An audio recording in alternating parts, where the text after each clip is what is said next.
Today, I will spend about half an hour to share how the China to implement the international environmental agreement, especially in the field of biological diversity. Firstly, I will show you some basic information. Actually, like Australia, China is one of the mega biodiversity countries, so which has the richest biodiversity in the world. For example, we have a lot of species of the high plants and the species of vertebrates and called the 10 and the 14 respectively in the of the world totally. We have also the our biodiversity. It's not only rich in the number, but also rich in on the level of the endemic. Uh, and also we have the lot of the different the animals. We have a different the ecosystems like the mountain, like the lake, like river, and so on. In addition, what's important is that China was one of the first countries who signed and ratified the CBD. So in the year of 1992, in with the United Nations Conference on the Environment and Development was held in the Rio de Janeiro in Brazil, and China just signed this convention. And later, China signed this Cartagena Protocol on the biosafety and the Nagoya Protocol on the genetic resources. So respectively in 2005 and 2016. Like many the other countries, China has become one of the important international forces to protect the biodiversity under the framework of this convention. So normally when we analyze the behavior or the performance of this one country or one party to the convention, we use the traditional analytical framework, that is the willingness and the ability. So if a country has a willingness, or if the country has the ability to implement the convention. So this framework was proposed by the Jackson and Weiss in 1995, and has been applied for almost all the available academic works. But I tried to propose a new analytical framework with 4 elements. So I wrote an article, also the same title with my presentation today, which was published in the Journal of International Environmental Agreements, Political Law and Economics last year. So this new analytical framework actually contains 4 elements. So the first element is development of philosophy or more. Second is the perception of the national environmental interests of the party. And the third is the economic and technological level of the country. And the last is attitude towards the global environmental governance. So because I think when we use this 4 elements framework, it has some, which has some advantages, theoretical advantages. For example, it's more comprehensive and more dynamic and more structured. Because sometimes we cannot easily to distinguish the willingness and the ability. So I will try to use this framework to give you a picture of China's implementation of the Convention on the Biological Diversity. And according to this new analytical framework, I found that China's implementation of the Convention on Biological Diversity could be divided into 3 phases. The first is a follower, second is a participator, and the third stage is the active contributor. So the first rule or first stage is a follower of the international rule or international agreements.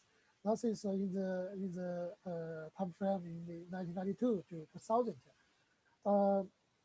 In this period, we can find that China borrowed and accepted and borrowed the concept of sustainable development as a development philosophy.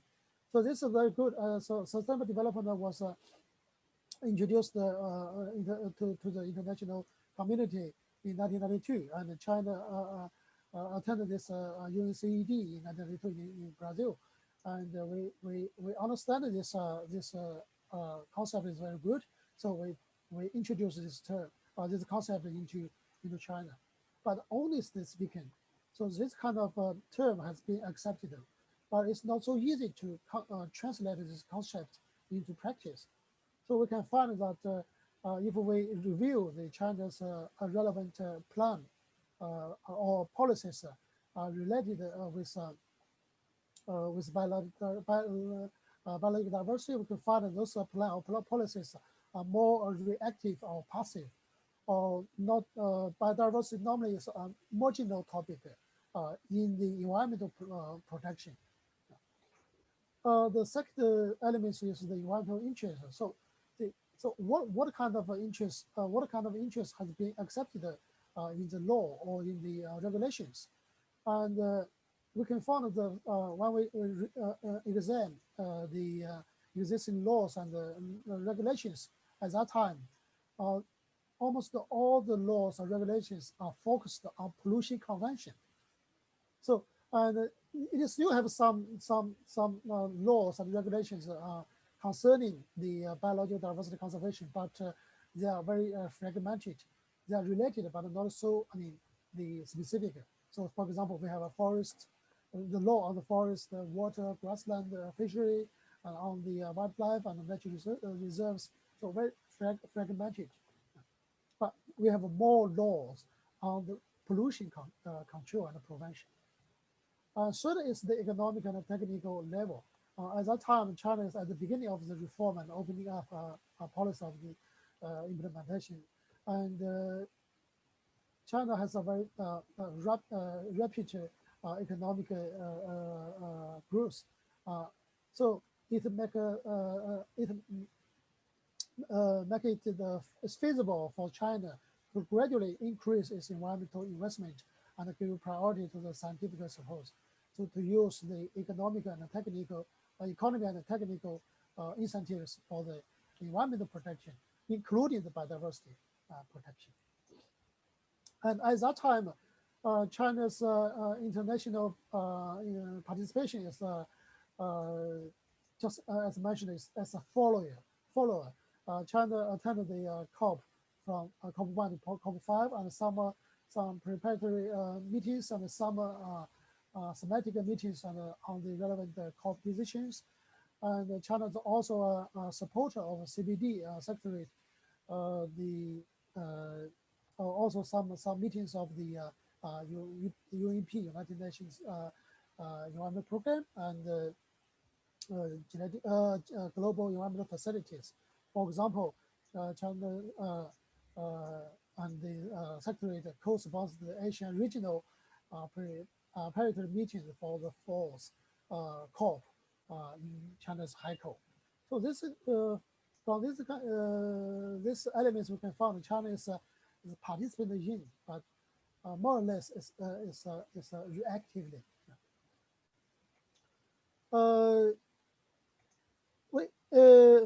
From the year of 2000 to the year of 2012, we can find that we made some different.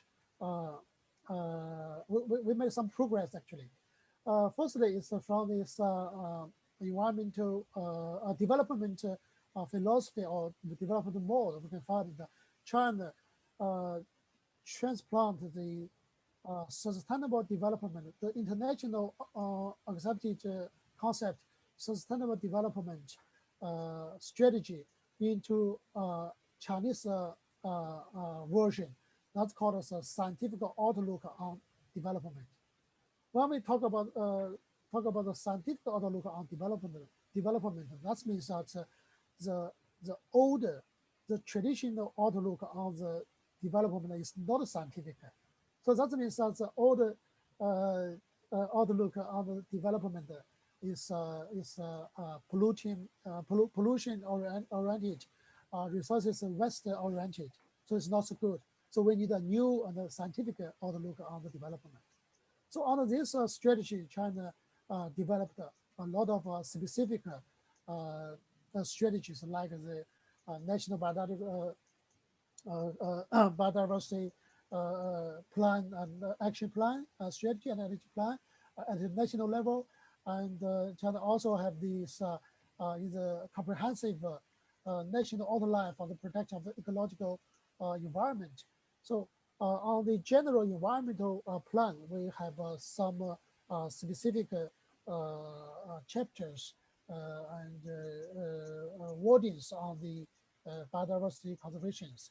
So we can say the environmental protection in general and biodiversity conservation in specific has been integrated into China's development plan. So that's we can say that so the sustainable development strategy or the scientific outlook or development has been translated from concept into practice in this period of time. From the perspective of environmental interests, China gradually realized that the biosafety and the genetic resources and several other issues are very important national interests. So that's the reason China began to enact a lot of laws and regulations. For example, China has its biosafety regulations in 2005, and China started to control to govern the import and export of the endangered wildlife and the fauna and the flora and law of, on the animal and husbandry. So that's because they think the genetic resources are important strategic natural resources for the economic development and social progress. So with this perception, so we can say a lot of laws are introduced to protect the elements or the ecosystems of biodiversity. And of course, this at this stage, China's economic growth faster and more power than before. So the China the environmental protection receive abundant financial and technical support at this time. So China can invest more money and invest more money in the environmental pollution control, cleanup, and the biodiversity conservation, and also to support the technical innovation for the biodiversity. As to the element of international participation, we can say China started these three pillars. One is the multilateral cooperation.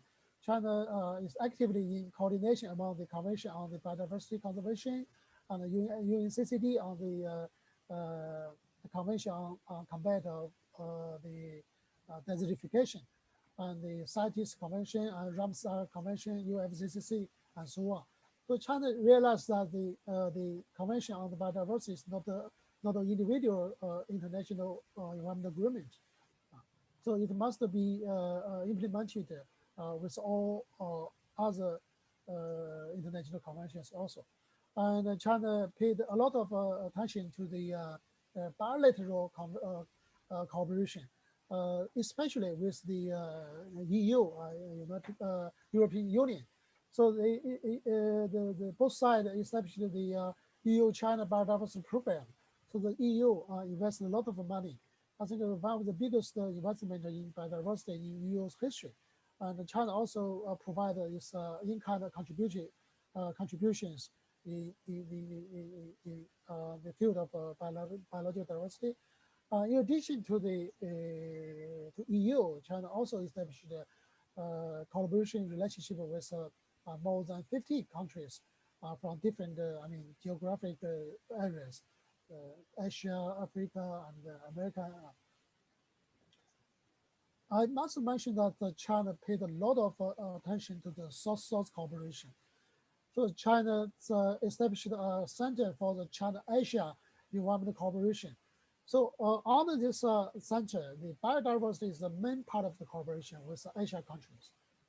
Uh, the reason is that China at this time is a beneficiary from the international cooperation, especially international financial support. On the other hand, China also want to contribute to the international society, to the other developing countries. So this time, China uh, is actively in participation in multilateral cooperation and bilateral cooperation, especially in the South-South cooperation, not only to the developed countries like EU, but also to the Asia countries. But the latest stage is the, I call it active contributor stage, or the role of active contributor.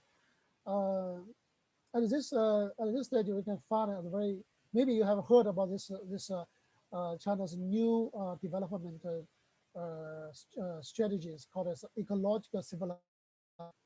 Ecological civilization is compared to the agricultural civilization and industrial civilization. So you can see here I use a different color to describe this this civilization.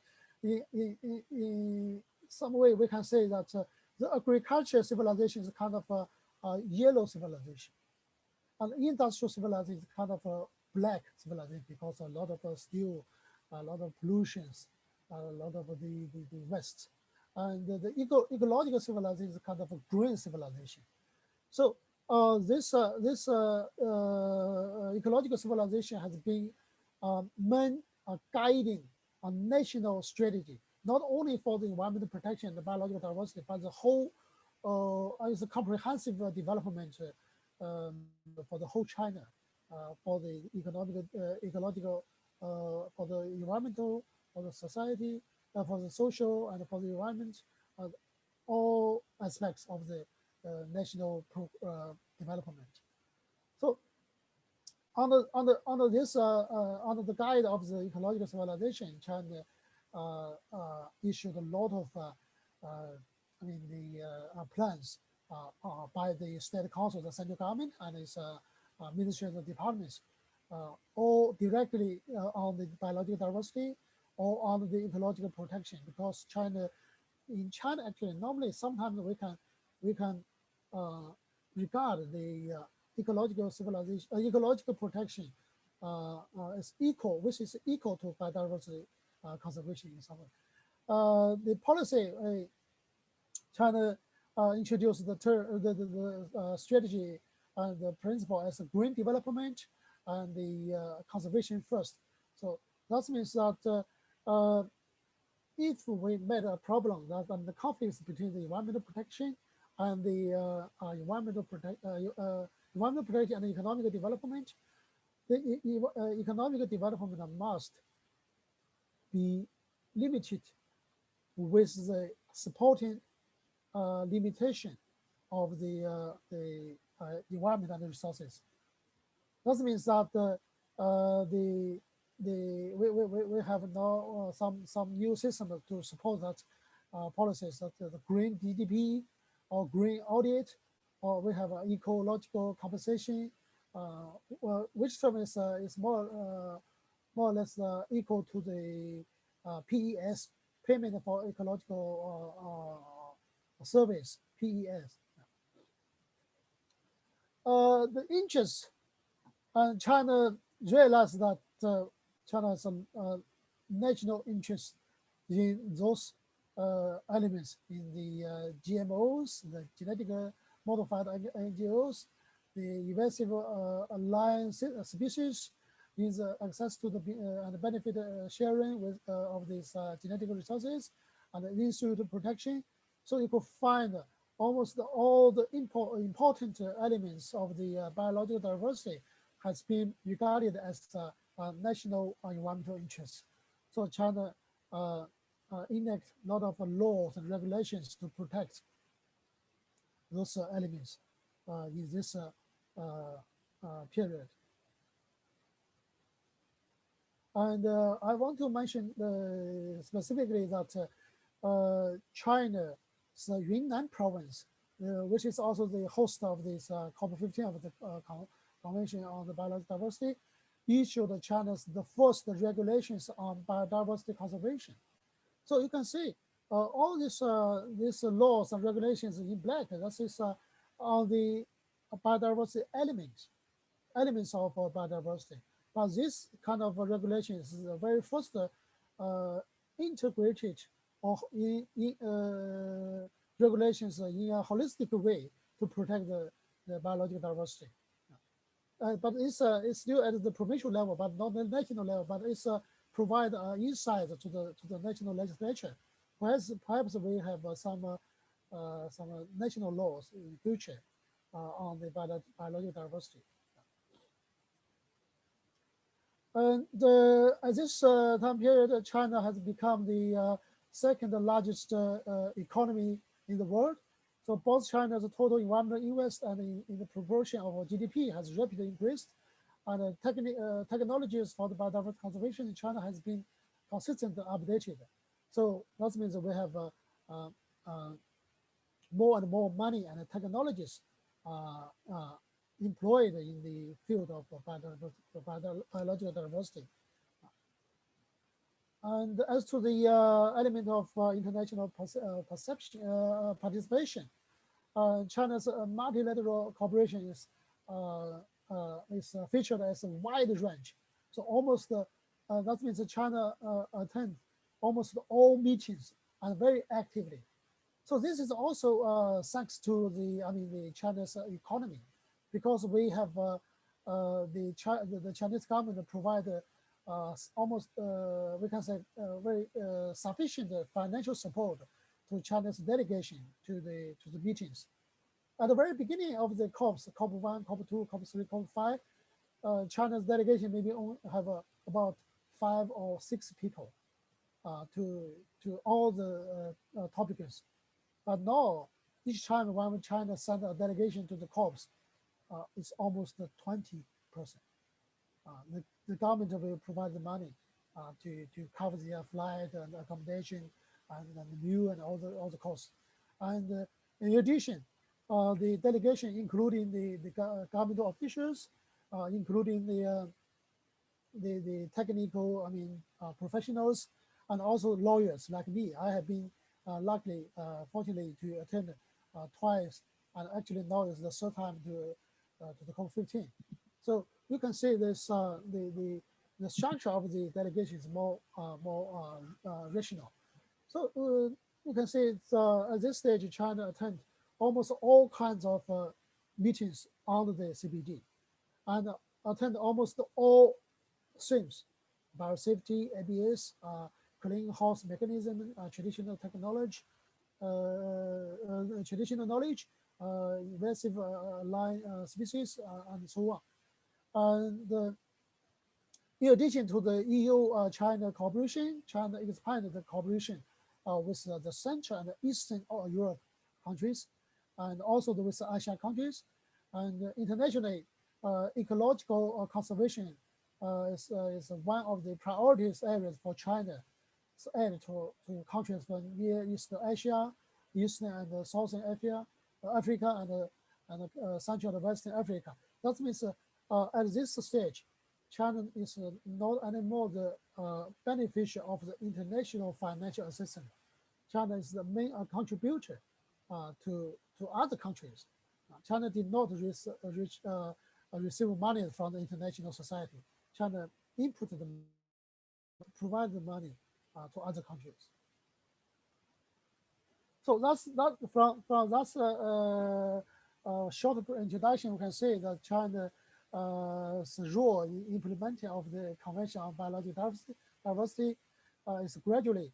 At the very beginning, it's like a passive follower, then become an important participant. Then now currently I think is more active contributors to the international cooperation and the international efforts of the conservation of the biodiversity. But if we use the new four elements of an analytic framework, we can find China still face a lot of challenges in futures implementation of the conventions. First is the conflicts between the economic development and the biodiversity conservation. Just though I have mentioned China introduced the term of and the strategy of ecological civilization. That's the purpose is to try to transform from a dark development to a green development, from unsustainable development to a sustainable development. Of course, it's idea. It's a very good dream, but we right now we have a very heavy kind of path dependence. So that means although the mode of the development has been changed, but the near future of the economic development will still follow the traditional way. You cannot change the the development mode in one day or in 2 or 3 years. You need a long time to transfer from this side to other side. So we can say that China biodiversity conservation is under pressure from this economic growth and in the near future. The economic growth has been slowed down by two reasons. This is the global one, the global economic crisis, even before the COVID-19. Second is the COVID-19, the pandemic. The pandemic actually imposed a lot of, the difficulties to the whole, of course, to the whole world, but also to the China. China is restored. Now it's almost resumed to the normal situation right now because the central is a successful and effective lockdown system and other policies, but we are still affected greatly by this pandemic. So when your economic growth is affected by some reasons, it of course will affect the conservation of the biodiversity. Secondly, is the mainstreaming of biodiversity is still very difficult. As I mentioned just now, in the context of economic development, China right now is already, as a whole, is a second largest economy in the world. That's true. But if you go to China, detail, you go to China the inland China, you will find that China is within China. We are still the development is unbalanced. We have the developed world, developed provinces in the east. We have the developing the provinces in the middle. We have a list the developed in the west China. So nothing. And there's still some local government. They do not actually realize the ecological, the ecological, even political importance to coordinate the ecological environment with the economy. So they still want to use the traditional way to develop the economy at the cost of the environment and the resources. So as I mentioned just now, it's a kind of a past dependence. Third is the effectiveness of biodiversity conservation are not so visible or like the climate change, like the pollution control, air pollution control. So you input a lot of money, you put a lot of human resources, financial resources, technology resources, but the restore of the ecosystem or the restore of the biodiversity is very slow, and you can only receive this or you can only see the result maybe 5 or 10 years or 20 years later. So that's the reason that sometimes it's not so easy to mainstream the biodiversity in the political agenda. Still, the third reason is that although China is is a bigger country in economy and technology, but China still have a, I mean, funding gap between the need and the I mean the demand and the supply actually. One of the important reasons is that in the past 20 or 30 years, China's the sustainable development has a lot of we call it historical debt.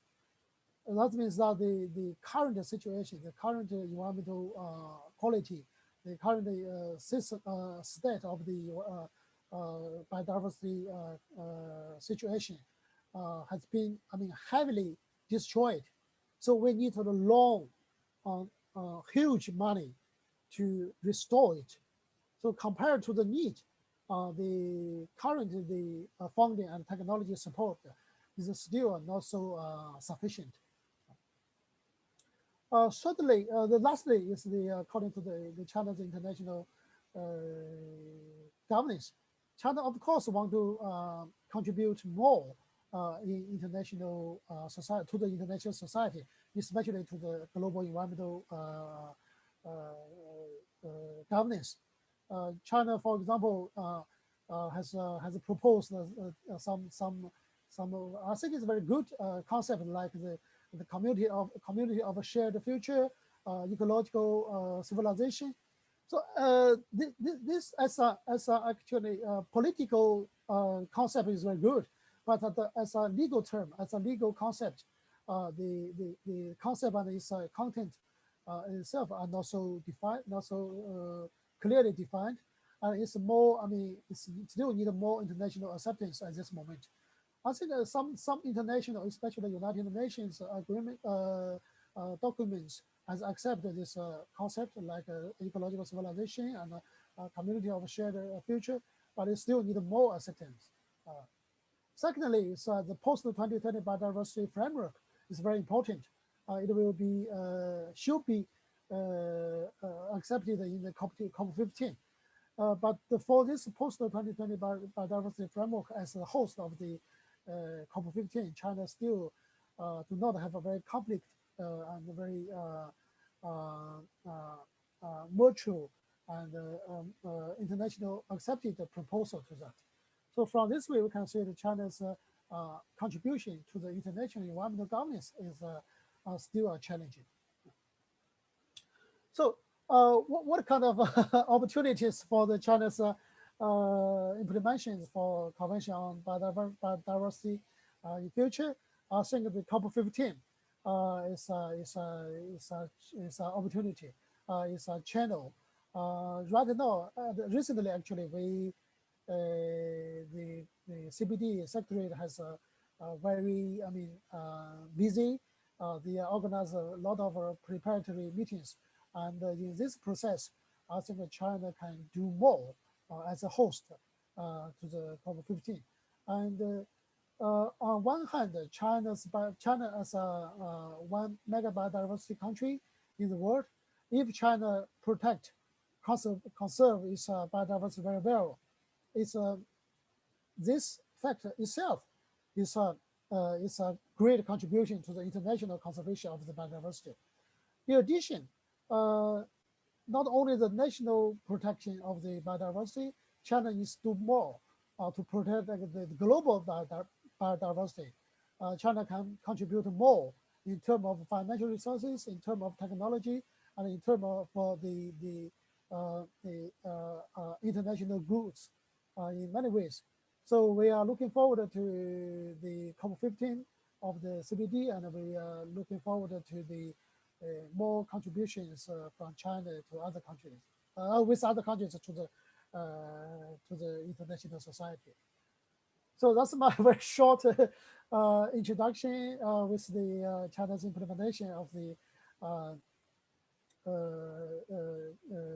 convention, and this is some pictures of Wuhan University. And in the coming months, it's a season of sakura trees, and I hope we can host all the guests from the Macquarie of other universities of French to Wuhan, to China very soon. Thank you. Thanks so much, Professor Chin, and everyone else. I'm sure if this was live, you'd be hearing the applause, but feel free to add the applause in your reactions. That was a really, in a short amount of time, capturing this story not only of the interaction between development and environment, but putting it in the scale of China with exponential growth on the one hand, and how you regulate environmental protection on the other. I've got so many questions I'd like to ask, but as you can see, there's already coming really quickly in the chat box. So I'll go to those first, including, and everyone else will feel free to add your questions in the chat box. We'll come to as many as we can. The first is from Hannah, which has already generated discussion with other participants about ecological civilization being a fantastic idea. How do we balance priorities to achieve this goal? Do you think it's possible to achieve economic development and an ecological society? And importantly, for our discussions, how can law help here? And what are the limitations of pursuing both simultaneously?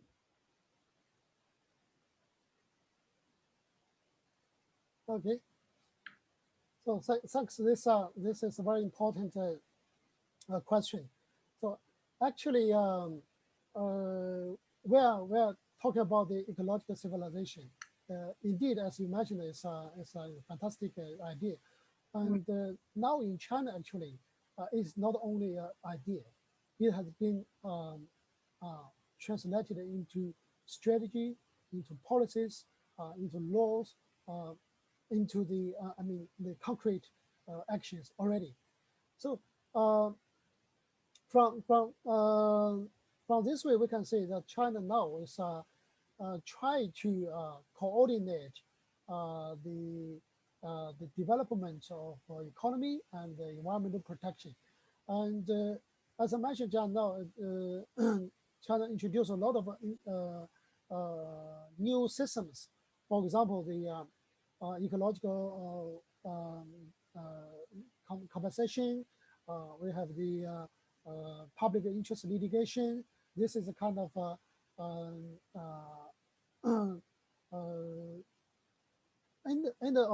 end of pipe systems. But we also have some source control system. For example, we have now the we call this integrated planning system. So we try to actually use one important planning to incorporate all kinds of planning. For example, the urban development planning, land use planning, and environmental planning into one planning. So that can reduce the risk of the waste of the environment, waste of the resources, polluting the environment. And we also have this called as coordinating decision-making mechanism. So all environmental related decision must be making with the involvement of the environmental related ministries and stakeholders. And we have the expand and strictly enforce the EIA system, the environmental impact assessment, and so on. So from in addition, I want to say that China's ruling party, the Communist Party, actually also have a lot of the party laws and the party regulations to control the party's member or if they are government officials, they must consider the environmental protection and their political missions together at the same time. So that's all this the system structures guarantee the balance of development and conservation of the biodiversity and the environmental protection. The only concern, as I mentioned just in my slide, is that because we are now transfer from this the old traditional unsustainable way to a new sustainable green way. So it needs time. It needs maybe we need more also some international support, the concepts, the financial or even some technical support or the the system support. So I believe because we have now in a right way, and maybe if you just examine the result itself are not so satisfied, but if we look forward, you can see maybe in the near future, in the 5 year or in the 7 years, China will stay on the way of sustainable development. Thank you. Thank you. And the questions are coming very quickly. We've got excellent questions and a direct message sent to me by Professor Jill Boehringer. What is the role of the people in ensuring day to day that the laws, plans, and actions of the governments are followed and they are implemented in a way to protect human rights and environmental protection? Oh, that's good. Actually, as I believe all of you know the Aarhus Convention. The Aarhus Convention, China did not join the Aarhus Convention, but China, in fact, has translated the 3 pillars of the Aarhus Convention into its laws and regulations and its daily life. So first, access to the information. China's new environmental protection law has a special, specific chapter on the open information. So all important environmental informations by the government, also by the companies, by the polluters, must be released according to the law. This is the number one. Number two is the decision making, the participating in the decision making, and not only in the environmental impact assessment, but also in many other decision making processes. The stakeholders or the general public has the qualification, has a right to take part in, to provide its ideas, advices, to make comments. And the third is access to the justice. China, not only to the private lawsuit, if you as a victim, you can sue the polluters.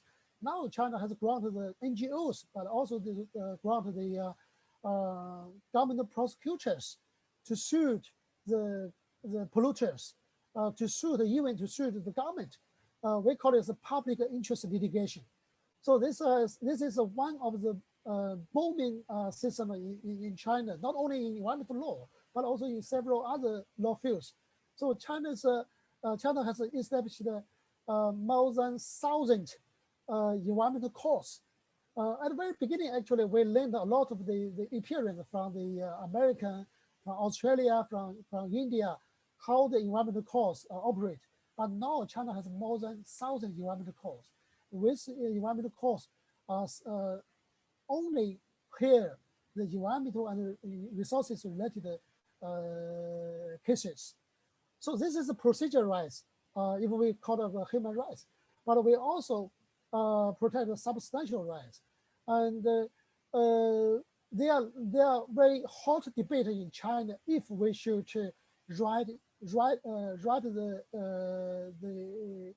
incorporate the right to the environment, or the healthy or suitable or clean environment, a right to a healthy and suitable and clean environment into the constitution. But they are only, the academic debate, but there's no objection that on the right itself, because some people said, according to the existing constitution, some articles on fundamental rights could be used to protect the rights of the citizens to the environment. And some other people said there's not sufficient. We need a new specific right to the environment. So this is only academic debate, but the two sides both agreed that the law should provide the substantial right to the environment. And in addition, China's new civil code, this is the new law called as a civil code, This is the first law in China named as code. And the civil code, as regarded as the green code, it has a lot of articles and provisions concerning environmental protection and conservation. So it has the one articles about the personality rights. So the personality rights actually has life rights, rights to the life, right to the health. So both rights now has been understood as including the healthy, clean, and suitable environment. So I hope I answer your question. Thank you. And we've got 8 minutes left, and I'm really happy that we've got so many excellent questions, but I think I'll probably only be able to get 2 more in. So I'll bundle the 2 together and we'll see how we go. So this next one, slightly different angle, a very interesting one from Amelia Ali about the interaction between climate and biodiversity regimes and the question of how climate finance can supplement economic policy and development for conservation purposes. So is there a way, what Amelia says, it seems to be some overlap in budgeting for conservation efforts, which also help biodiversity. And the next question is in many ways bundling together a question from Hannah, but also Rebecca Nelson about how is coordination between the various levels of government done within China. So how do you coordinate environmental strategies vertically and horizontally? So the first question about coordination between the climate and biodiversity finance regimes, and the next one across the various levels of government. Okay, both questions are excellent. The synergy between the climate change and the biodiversity is not new. Not only faced by China, but also faced by the whole world. But fortunately, in 2018, China undergone important governmental structure reform. So now, before the climate change was mainly managed by another ministry, but since 2018, climate change has been the function of climate change has been moved from that ministry to the Ministry of Environment. So Ministry of Environment is also the governing Ministry of Biodiversity. So that means this the Ministry of Environment can cooperate easily within itself. Okay. This is number one. Number two is that the China, as I mentioned, we have now has kind of in Chinese we call it 多规合一. That means integrate more plannings into one planning. So that means that all different plannings must be integrated with the same idea, with the same standards. So that means that when we have this prepare the climate planning, we must consider the possible relationship with the biodiversity conservation and the intent the same. When we make the biodiversity provisions, the plannings, we must consider the climate situations. There's a second mechanism,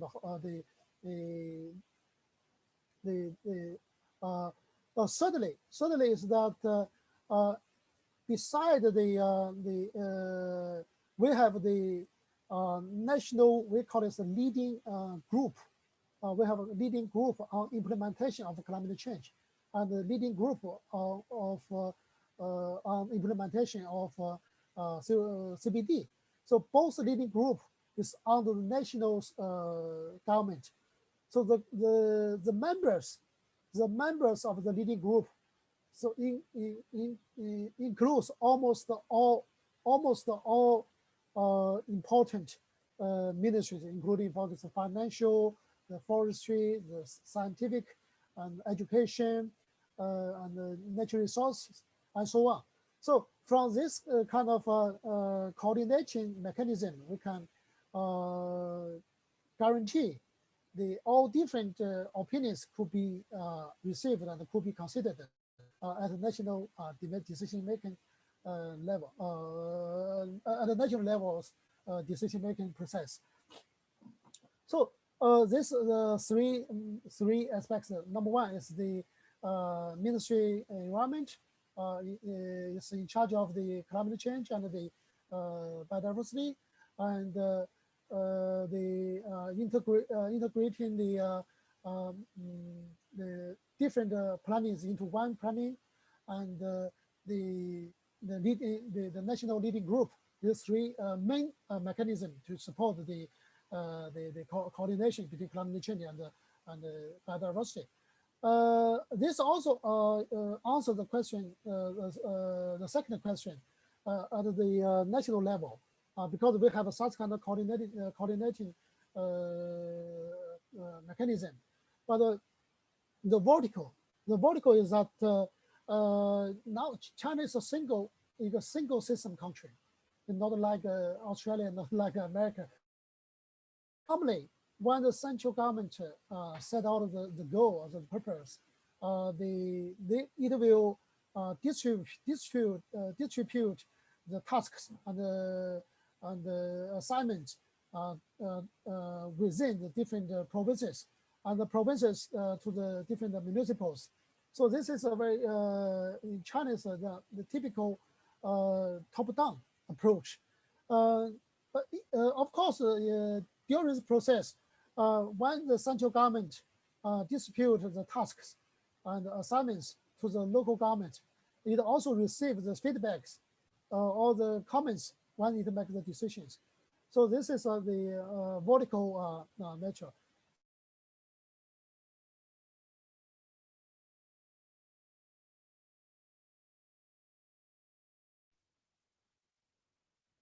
I think Tianbao's internet.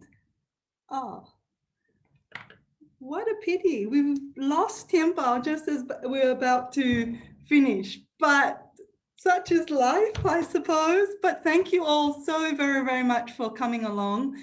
There's a saying, a Chinese proverb, which goes, if you have a good start, you're halfway to success. So that has been an excellent start for our Law and Nature Dialogues. Ningye has put the information about Ankliket's presentation on the 22nd of March in the chat box. And don't forget, thank you, Micah. Don't forget to follow @MacquarieCell on Twitter. Thank you again, and special thanks to our director, Ningye Liu, Deputy Director, Hannah Harris, and Paul Gavin, who has been running all the communications for this. And thank you to all of you. It's been wonderful to have you here.